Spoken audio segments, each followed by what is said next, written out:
Zdravo, evo, danes smo že končali tretji modul moje spletne Facebook delavnice in danes bi tudi z vami rada delila nekaj napak, kaj najpogosteje delajo podjetniki oziroma tisti, ki administratirate poslovne strani ali osebne profile, katere napake najpogosteje delate. In meni so neke stvari že samoumevne, ampak vidim, da ogromno ljudi še ne ve, kako dejansko Facebook deluje. Zelo pomembno je, da poznate pravila, kdaj objavljati, kako objavljati. In danes definitivno, jaz sem si tu napisala, na kaj morate biti pozorni. In sicer videe, ki jih snemate, morate nalagati direktno na samo platformo Facebook. Vidim, da še vedno nekateri delite video vsebine iz YouTubea, ampak YouTube in Facebook sta v bistvu konkurenci in Facebook algoritem ne mara YouTube video. Tako da, če imate videe, dajte jih posebej naložiti na Facebook in posebej na YouTube. V primeru mogoče, da dejansko služite preko YouTubea, mogoče naredite na Facebooku neki intro, neki kratek klip in potem jih preusmerite na YouTube, kjer si ogledajo celoten izdelek. In fajn je, da linke, ki vodijo ven, to velja tudi, če kaki blog zapis, da ga daste v komentar, zato ker bo večji doseg objave. Če ga date v objavi, bo viden, ampak bo dosti manjši doseg, kot če daste potem link v komentar, ampak samo zgoraj napišite, tukaj imam novi video, celoten video si lahko pogledate na YouTubeu z klikom na komentar. In bo doseg objave dosti boljši. Če te dali link iz YouTubea, dejansko skoraj ne bo viden nobenemu, razen tisti, ki vam dosti lajkajo, všečkajo in komentirajo. Potem druga stvar, obvezno je fajn na YouTubeu, na Facebooku dati emojije, se pravi te srčke, smajlije, vedno opremite objavo s temi emojiji, ker povečajo vidnost objave in s tem seveda večji doseg in bo bolj kvalitetno. Zdaj nekateri ne veste, kako dodajati te emojije, tudi če imate desni klik miške, imate emojije, čisto zgoraj se vam pojavi meni emoji, drugače tudi spletne strani, če pišete Google, vam bo vrglo spletne strani, kjer si jih lahko pač skopirate. Če pa delate s telefonom, pa tako imate na sami tipkovnici te emojije. Se pravi, čim več tudi opremite kakega smajlija. Zdaj, če je malo resna tema, tudi kakšne druge imate stvari, ki so pač mogoče ne smajli, ampak vedno dodajte, da objava dejansko izgleda bolj barvita, ker bolj pritegne pozornost. Potem druga stvar, na spletu mi skeniramo. Mi tudi na spletni strani mi hitro beremo, tako da opazimo neke velike naslove, opazimo krepke besede in isto na Facebooku objava.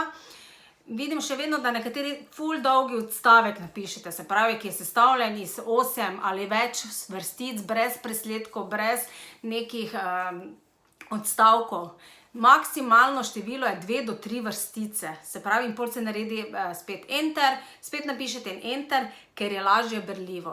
Zdaj sploh starejši, če vi vse ven odstavek natlačite dobesedno, bo je zelo težko brali, zato vedno dajte 2 stavka, 1 stavek, 2, se pravi, da dejansko razdelite vsebino, da je lažje berljiva. To je tudi zelo pomembno. Potem še vedno vidim, da nekateri, zdaj vedno vemo, to že frakci čivkajo na veji, da vedno komunicirate z vašo idealno stranko. Se pravi, preden se sploh lotite kakšne strategije na družbenih omrežjih ali pa sploh v marketingu, je pomembno, da veste, kdo je vaša potencialna stranka in se pogovarjate z njo. Kar pomeni, da morate tudi pisati v njenem jeziku. Še vedno pa vidim, hočete biti strokovnjak na svojem področju, pa ne vem, navduševati v bistvu iz vaše branže, dejansko pa stranke vaše pa vas mogoče sploh ne razumejo. Tako da prilagodite jezik stranki, da vas bo sploh razumela, strokovne izraze pa šparajte za kakšne konference, kakšne strokovne članke, kjer dejansko ljudje vas bojo razumeli. To je zelo pomembno, ker če pišete kao strokovnjak in vas potencialne stranke ne razumejo, bo težko verjetno tudi, da bo od vas kaj kupile, ker vas dejansko ne štekajo. In še zadnjo stvar, ki bi jo poudarila, še vedno vidim, da se skrivate za logotipi. Vedno za vsako znamko, ali je to osebna, če ste coach, svetovalec, ali znamko podjetja, ekipa se pokaže.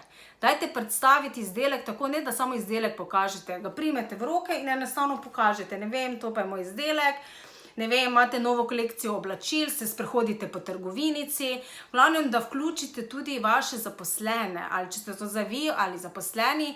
Vem, včasih je problem, se noče pojavljati, ampak dovolj, da ena ali dve osebi, ki sta pripravljeni, ker definitivno ljudje bojo bolj se poistovetili z vami, kot pa z vašimi produkti. Se pravi, to je ena pikica na i, tako da dajte personalizirati vaše ponudbe, dajte vključiti osebe, ker dosti krat, ne vem, jaz tudi osebno grem mogoče v kakšno trgovino, ali pa kupim neki izdelek, ker mi je oseba, ki stoji za znamko, všeč.